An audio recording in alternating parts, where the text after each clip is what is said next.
தேவனாய கர்த்தர் உங்களை ஆசீர்வதிப்பாராக.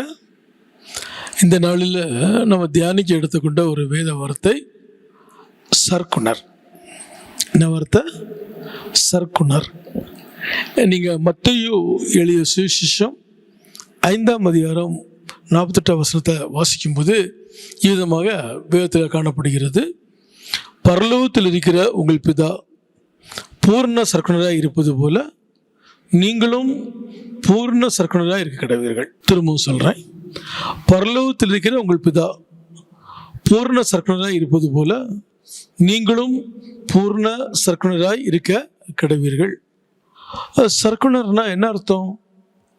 பெர்ஃபெக்ட், எல்லாத்துலேயும் சரியாக இருக்கிறது.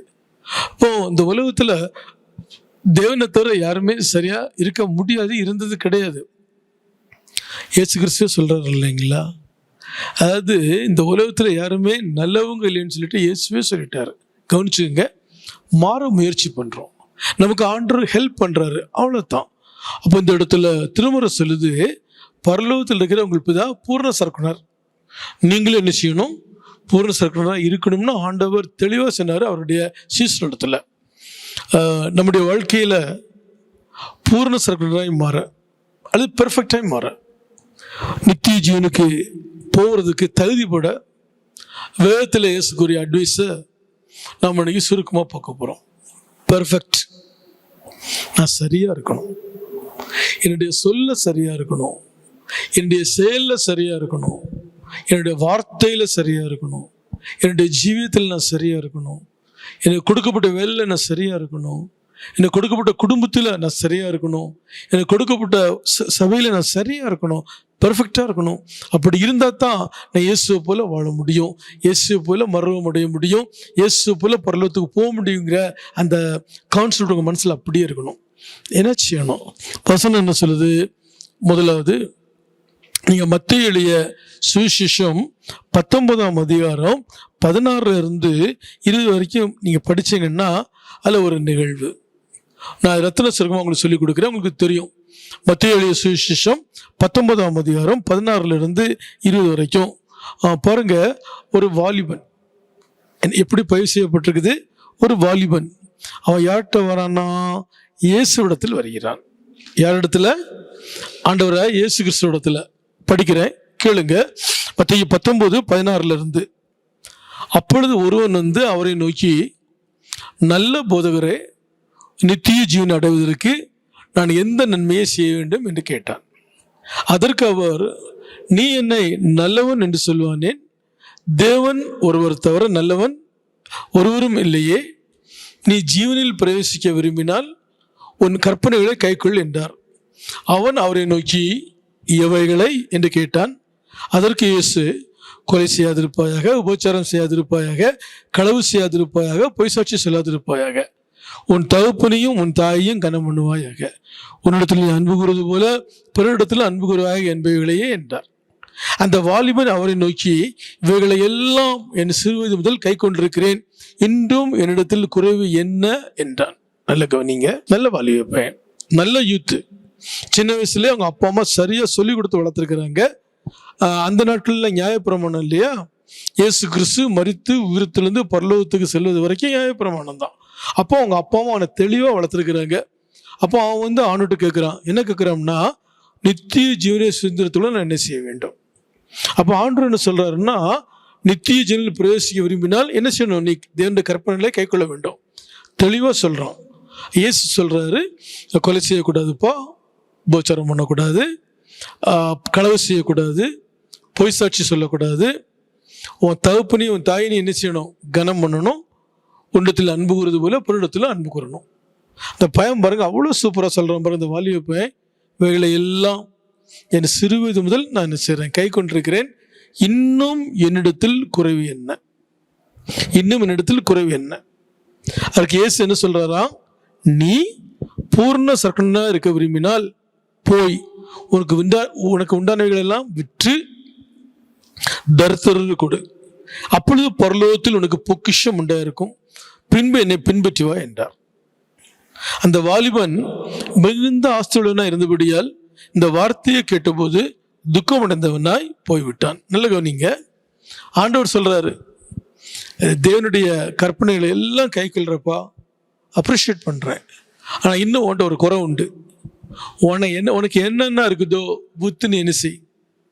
எனக்கு கொடுன்னு சொல்லலை, நல்ல கவனிச்சுங்க, எனக்கு கொடுன்னு சொல்லலை, ஊழியத்தை கொடுன்னு சொல்லலை, தர்த்தர் கொடுன்னு சொன்னார். என்ன செய்யணும்? நீ வித்து தர்த்தருக்கு கொடு, பிறகு என்ன பின்பற்றுவா, உனக்கு பரலோகத்தில் எக்கச்சக்கமாக உனக்கு என்ன கிடைக்கும், பாக்கியம் கிடைக்குன்னு சொன்னார். அந்த வாழ்வில் மிகுந்த ஆஸ்தியுள்ளனா இருந்தபடினால இந்த வார்த்தையை கேட்டபோது துக்கம் அடைந்தவனாய் அவன் என்ன செஞ்சானா, போய்விட்டானான்.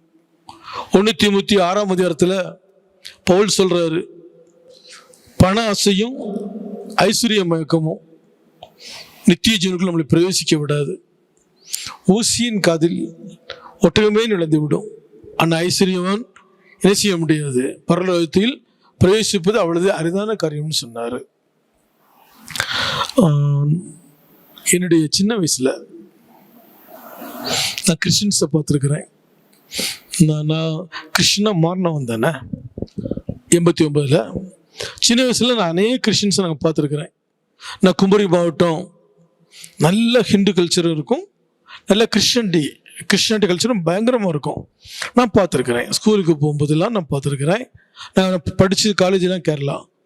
போகும்போது மேலே பாருங்கள், கிறிஸ்டின்ஸ் அதிகமாக ஜுவல்ஸ் யூஸ் பண்ண மாட்டாங்க, கிறிஸ்டின்ஸ் அதிகமாக ஃபேன்சி ட்ரெஸ் பண்ண மாட்டாங்க, கிறிஸ்டின்ஸ் அதிகமாக என்ன செய்ய மாட்டாங்கன்னா காஸ்மெட்டிக்ஸ் யூஸ் பண்ண மாட்டாங்க.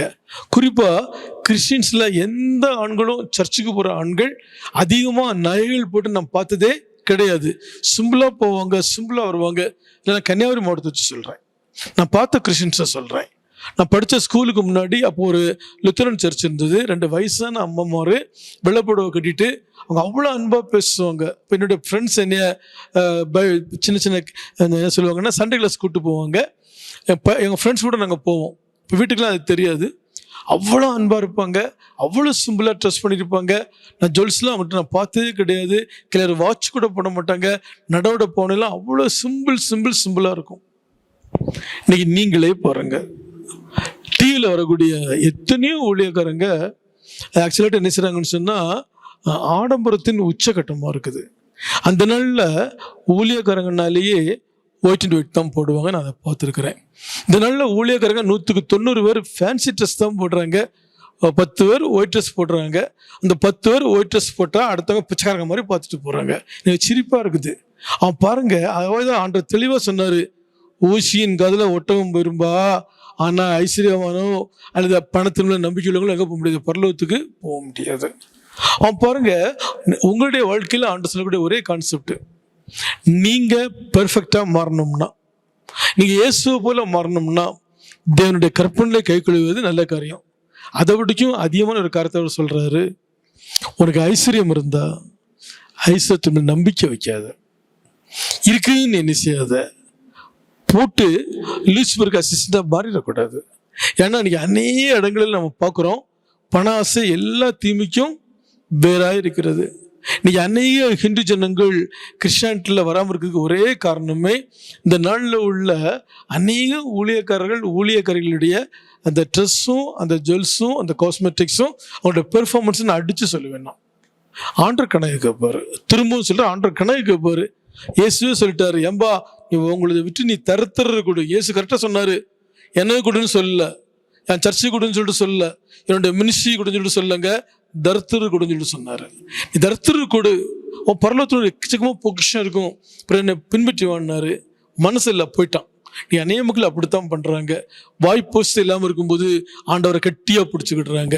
வாய்ப்போஸ்துக்கு பிறகு அந்த வாய்ப்போஸ்தியை பிடிச்சிக்கிட்டுறாங்க, ஆண்டவரை அம்போன்னு விட்டுறாங்க. நரகம்னு நான் சொல்ல வேண்டிய அவசியம் கிடையாது, நான் நியாயத்தீர்ப்பு கொடுக்க மாட்டேன். அந்த வாலிபனுக்கு ஆண்டவர் சொன்ன அதே வார்த்தை தான், நீ பூர்ண சர்க்கராக இருக்க விரும்பினால் என்ன செய்யணும், உனக்கு உண்டானெல்லாம் விட்டு நீ என்ன செய், தரித்திரருக்கு கொடு, அப்பொழுது பரலோகத்திற்கு மிகுந்த பொக்கிஷம் இருக்கும், பிறகு என்னை பின்பற்றி வா என்றார். பணாசையும் ஐஸ்வர்ய மயக்கமும் ஒருபோதும் நித்தியத்தில் பிரவேசிக்க விடவே செய்யாது. இந்த பணாசையிலிருந்து ஐஸ்வர்ய மயக்கத்திலிருந்து தேவன் ஜனங்களை விடுவிக்கும்படியாக எவ்வளோ பணம் பெருகுதோ அந்தளவு அதை அவங்க ஏழை கொடுத்து அவங்களோட பொருளாதாரத்துக்கு ஹெல்ப் பண்ணும்படியாக நாம் ஒப்பு கொடுக்கணும். இது கடைசி நாட்கள் இப்படி செஞ்சால் தான் நம்மளால் கிறிஸ்டியன் லைஃப்பில் நினைச்சு நிற்க முடியும். ஐஸ்வர்யம் ஒருபோதும் நமக்கு என்ன செய்யாது, பரலோகத்துக்கு போகிறதுக்கு உதவாது. பணம் ஒருபோதும் உதவாது. எவ்வளோ பிளாட்டு, எவ்வளோ நகைகள், எவ்வளவு கட்டடங்கள் உதவவே உதவாது. விற்று தருத்தர் கொடுங்க. உங்களுக்கு தேவையானதை ஆண்டவர் கொடுப்பாரு, வச்சுக்கோங்க. எக்ஸ்ட்ரா உள்ளதெல்லாம் விற்று தருத்தர் கொடுத்துருங்க. ஆண்டவர் என்ன சொன்னார்? வீட்டோடே வீட்டு கட்டணுக்கு ஐயோ, வீடு வேண்டான்னு சொல்லவே இல்லை ஆண்டவர். தனிமையான நாளுக்கு வீடு வாசலை ஏற்படுத்தி கொடுக்கிறாராம். வீட்டோடு வீட்டை கட்டாத, வயலோடு வயலை வாங்காத, நிலத்தோடு நிலத்தை வாங்காத, காரோடு காரை வாங்காத. ஆண்டவருக்கு பிடிக்கவே செய்யாது. ஆண்டவர் உங்கள்கிட்ட ஒதுங்கிடுவார். திரும்பவும் சொல்கிறேன், பூர்ண சர்க்கரா இருங்க. தென் உங்களுக்கு எல்லாவற்றிலும் மனத்தெளிவை கொடுப்பாராக, போதும் என்ற மனசை கொடுப்பாராக. 4 பேருக்கு நல்லது செய்யுங்க. தேவனுடைய வார்த்தைகளை பின்பற்றுங்க. நிச்சயமாக நீங்கள் என்ன செய்வீங்க? தேவனோடு கூட பரலோகத்தில் ஆளுகை செய்வீங்க. கர்த்தர்களை ஆசீர்வதிப்பாராக. ஆமென்.